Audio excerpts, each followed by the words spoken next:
Unlock the secret to sculpting stronger legs and glutes. Discover how simple foot position tweaks on your leg day can transform your quad and glute gain. Maximize your results, avoid plateaus, and take your workouts to the next level. All in one video. Don't miss out on this game-changing technique. In this video, I'm going to show you different foot positions here. On this plate here, you can have your feet anywhere, whether you're wanting them narrow and high, or when we're talking about low and narrow, it's down here. This is the upper higher part here and lower part here. Each different one will target a different area of your legs, and a lot of this is down to knee flexion and hip flexion, similar as we discussed in the squat videos. I'm going to demonstrate some of these anyway, but if we're looking at here, so this is where you're going to get the maximum knee flexion and it's going to work the quads the most. And as you raise up here, you're still going to be working mostly quads. As you go to the higher outer positions, it's going to be focusing a lot more on glutes, and when you get to the maximum width here, you're looking at inner thighs and the adductor muscles. Just like anything, everyone's got different goals. If you're wanting to be working your quads and your outer thighs, you're really getting down here a bit more. Well, you are down here as well, especially if you've got your feet narrow and pointing straight ahead. You are going to be putting a lot of strain on your knees. You can open up your knees slightly to take the strain off them, but the more you open up your knees, again, you could be reducing the knee flexion. If you want to work more on your inner thighs, your glutes and your adductors here, you are really looking up here. If you're just looking for a balanced all-round leg development, which is getting a bit of a balanced approach of your inner thighs, your quads and your glutes, you're really looking somewhere around the middle shoulder width, not too high, almost bang there in the middle of both pads. So on these pads as well, you will notice there is dots on here. I like to make sure that your legs are even. We're going to be making another video as well, which will be touching on bracing when you're on here, because it's obviously people quite often use this to protect their back, because they're putting in some back support here compared to a squat. This can be just as dangerous as a squats if you're not done properly, especially if you're allowing your hips to round out the bottom.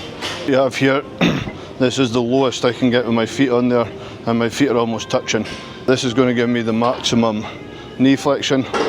I've not warmed up here, so I'm not going to be going to maximum range in motion, even with lighter weight. You see here there's a lot of strain on the knees, especially if you have tendonitis and things. This might hurt people, but you should get the biggest bend in your knees here.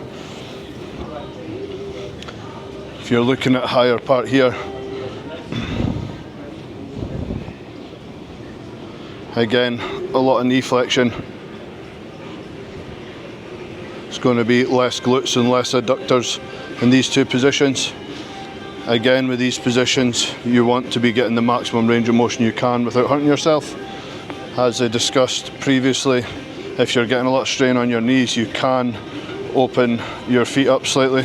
Again, that takes the pressure off your knees.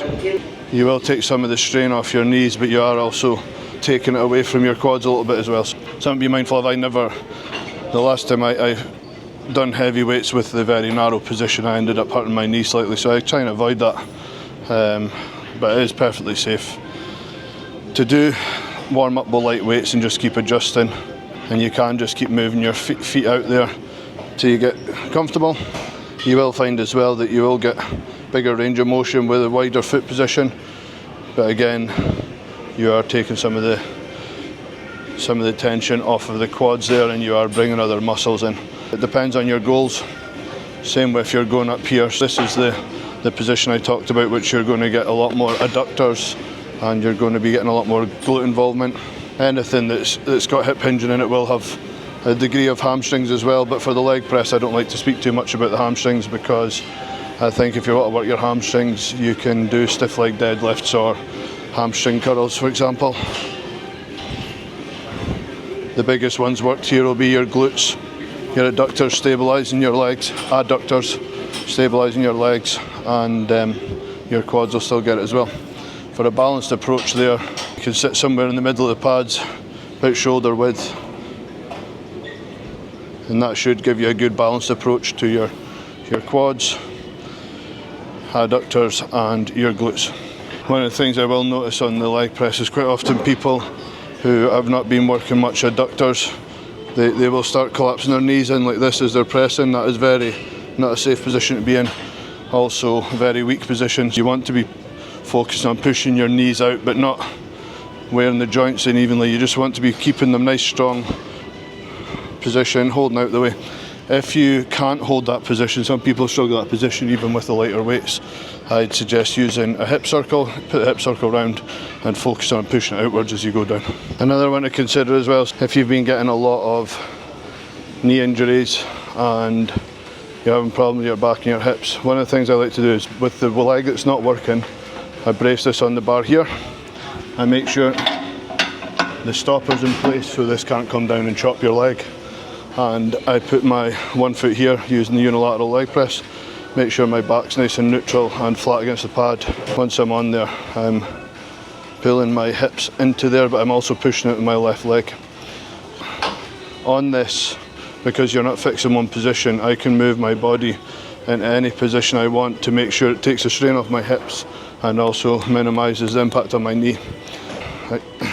What you'll see here, the range of motion here, I can get that almost right down, massive compared to what I would get on the other movement, and my hip stays flat. There you go, bottoming out at the bottom. And you'll see there the knee flexion there, but keeping the hips in the position is a huge difference to when you're using double legs. I can't get anywhere near that position now with both legs.